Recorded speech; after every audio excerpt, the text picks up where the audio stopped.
അപ്പോൾ നമ്മൾ 3 തൊട്ട് 4 തൊട്ട് 7 മാസം വരെയുള്ള ഒരു ഗർഭിണിയുടെ പരിശോധനകളെക്കുറിച്ചും ടെസ്റ്റുകളെക്കുറിച്ചുമാണ് നമ്മൾ പറഞ്ഞത്. അപ്പോൾ ഞാൻ പ്രത്യേകം എടുത്തു പറയുകയുണ്ടായി, ഓരോ പ്രാവശ്യം വരുമ്പോഴും നമ്മൾ ഗർഭിണികളുടെ മൂത്രം പരിശോധിക്കണം എന്നുള്ളത്. അതുപോലെ തന്നെ BP നോക്കണം, കുഞ്ഞകത്ത് വളരുന്നുണ്ടോ എന്നുള്ളത് നോക്കണം, അമ്മയ്ക്ക് ഡയബറ്റിസ് വരുന്നുണ്ടോ എന്നുള്ളത് നോക്കണം, അതുപോലെ തൈറോയിഡ് നോക്കണം, അമ്മയ്ക്ക് വളർച്ച ഉണ്ടാകുന്നുണ്ടോ എന്നും നോക്കണം. എന്തിനാണ് നമ്മൾ ഇത്രയധികം ഡീറ്റെയിൽഡായിട്ട് സ്ത്രീകൾക്കിത് നോക്കുന്നത്? ഒരുവിധം ആരോഗ്യമുള്ള ചെറുപ്രായത്തിലുള്ള അമ്മമാരാണല്ലോ നമുക്ക് സാധാരണ ഗർഭിണികളായിട്ട് വരുന്നത്. അപ്പോൾ ഇത്രയധികം പരിശോധന ചെയ്യേണ്ട ആവശ്യമുണ്ടോ എന്ന് ചോദിച്ചാൽ അത് ഒന്ന് പറഞ്ഞു തരാനാണ് ഞാൻ ഈ വീഡിയോ ഉപയോഗിക്കാൻ ആഗ്രഹിക്കുന്നത്. നമ്മൾ ആദ്യം പറഞ്ഞു അമ്മയ്ക്ക് ഡയബറ്റിസ് ഉണ്ടോ എന്ന് നോക്കണം എന്ന്. അതായത് അമ്മയ്ക്ക് ഷുഗർ കൂടാനുള്ള സാധ്യതയുണ്ട്. എന്തുകൊണ്ടാണ് അമ്മയുടെ ഷുഗർ കൂടുന്നത്? അതും ഞാൻ പറഞ്ഞു. അമ്മയ്ക്ക് ഗർഭത്തിലുണ്ടാകുന്ന ഹോർമോണുകളെല്ലാം തന്നെ ഇൻസുലിന് എതിരായി പ്രവർത്തിക്കുന്ന ഹോർമോണുകളാണ്. അപ്പോൾ സാധാരണ ഒരു ഗർഭത്തിൽ ഇൻസുലിന് എതിരായിട്ട് പ്രവർത്തിക്കുന്ന ഹോർമോണുകൾ എന്തിനാണ് ശരീരത്തിൽ ഉണ്ടാകുന്നത്? അതെന്തുകൊണ്ടാണെന്ന് വെച്ചാൽ കുഞ്ഞിന് വളരെയധികം അത്യാവശ്യമായ ഒരു കാര്യമാണ് ഗ്ലൂക്കോസ്. കുഞ്ഞിൻ്റെ വളർച്ചയ്ക്ക് അത് വളരെ അത്യാവശ്യമാണ്. അപ്പോൾ കുഞ്ഞിന് എപ്പോഴും നോർമലായിട്ടുള്ള ഷുഗർ വേണം എന്നിരിക്കെ അമ്മയുടെ ഷുഗർ എപ്പോഴും നോർമലായിട്ട് വെക്കേണ്ടതായിട്ടുള്ള ആവശ്യമുണ്ട്. അപ്പോൾ ഇൻസുലിൻ എന്ന് പറയുന്ന ഹോർമോൺ അമ്മയുടെ ഷുഗറിനെ കുറയ്ക്കുന്ന ഹോർമോണാണ്.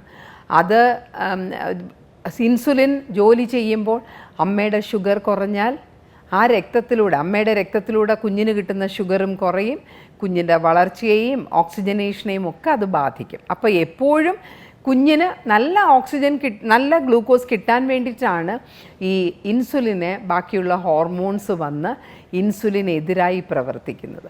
അപ്പോൾ ചുരുക്കത്തിൽ പറഞ്ഞാൽ ഗർഭം എന്ന് പറയുന്നത് ഡയബറ്റിസ് ഉണ്ടാക്കുന്ന ഒരവസ്ഥയാണ്. എല്ലാവരിലും ഉണ്ടാക്കുമോ എന്ന് ചോദിച്ചാൽ തീർച്ചയായിട്ടും ഇല്ല. പക്ഷെ ചില സ്ത്രീകളുണ്ട്, അവർക്ക് ഡയബറ്റിസ് വരാനുള്ള സാധ്യതയുള്ള സ്ത്രീകൾ. എങ്ങനെയുള്ള സ്ത്രീകൾക്കാണ് ഗർഭത്തിൽ ഡയബറ്റിസ് വരാൻ സാധ്യതയുള്ളത്? അവരുടെ വീട്ടിൽ അച്ഛനും അമ്മയ്ക്കും ഡയബറ്റിസ് ഉണ്ടെങ്കിൽ, അതായത് പരമ്പരാഗതമായിട്ട് അവർക്ക് പ്രമേഹത്തിൻ്റെ അസുഖം ഉണ്ട് എന്നുണ്ടെങ്കിൽ ഗർഭകാലത്ത് ഡയബറ്റിസ് വരാനുള്ള സാധ്യത കൂടുതലാണ്. രണ്ടാമത്തെ കാര്യം, അവരുടെ വെയിറ്റ്, ഗർഭിണികളുടെ വെയിറ്റ് അവർക്ക് അനുവദിച്ചിട്ടുള്ള വെയിറ്റിൽ നിന്നും ഭാരത്തിൽ നിന്നും കൂടുതലാണെങ്കിൽ, നമ്മൾ വെയിറ്റിനെ എപ്പോഴും ഒരാളുടെ പൊക്കത്തിനൊത്ത വണ്ണം എന്നാണ് നമ്മൾ പറയുന്നത്. സ്ത്രീകളെ സംബന്ധിച്ച് ആരെ സംബന്ധിച്ച് നോക്കിയാലും നമുക്ക് പൊക്കം എത്ര സെൻറ്റിമീറ്റർ ഉണ്ടോ അതിൽ നിന്ന് 100 കുറച്ചാൽ എത്ര കിട്ടുമോ അതാണ് നമ്മളുടെ കൃത്യമായിട്ട് നമുക്ക് വേണ്ട ഭാരം. സ്ത്രീകളുടെ കാര്യത്തിൽ കുറച്ചും കൂടെ നമ്മൾ സ്ട്രിക്റ്റാണ്. സ്ത്രീകൾക്ക് എത്ര വെയിറ്റ് ഉണ്ടോ സെൻറ്റിമീറ്ററിൽ അതിൽ നിന്ന് 105 കുറച്ചാൽ എത്ര കിട്ടുമോ അതാണ് അവരുടെ വെയിറ്റ്.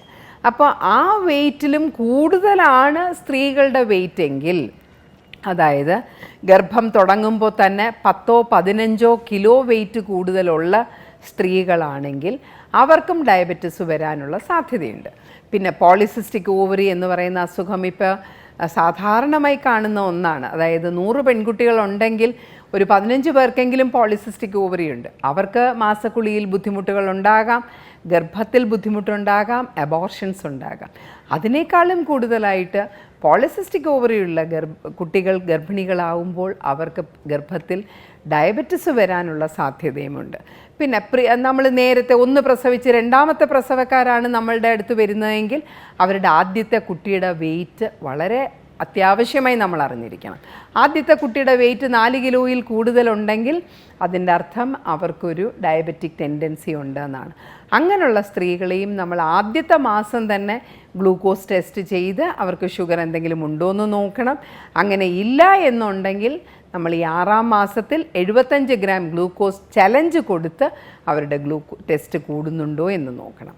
ഉണ്ടെങ്കിൽ 6-ാം മാസത്തിൽ തന്നെ അത് നിയന്ത്രിക്കാനുള്ള എല്ലാവിധ ഉപദേശങ്ങളും, ആഹാരം നിയന്ത്രിക്കുക, മരുന്ന് ആവശ്യമുണ്ടെങ്കിൽ മരുന്ന്, ഇൻസുലിൻ ഉണ്ടെങ്കിൽ ഇൻസുലിൻ, ഇതെല്ലാം കൊടുത്ത് ആ ഷുഗർ നിയന്ത്രിച്ചില്ലെങ്കിൽ കുഞ്ഞിൻ്റെ വണ്ണം കൂടുക എന്ന് മാത്രമല്ല, കുഞ്ഞിൻ്റെ അനക്കം വയറ്റിൽ നിന്നു പോകാൻ സാധ്യതയുണ്ട്.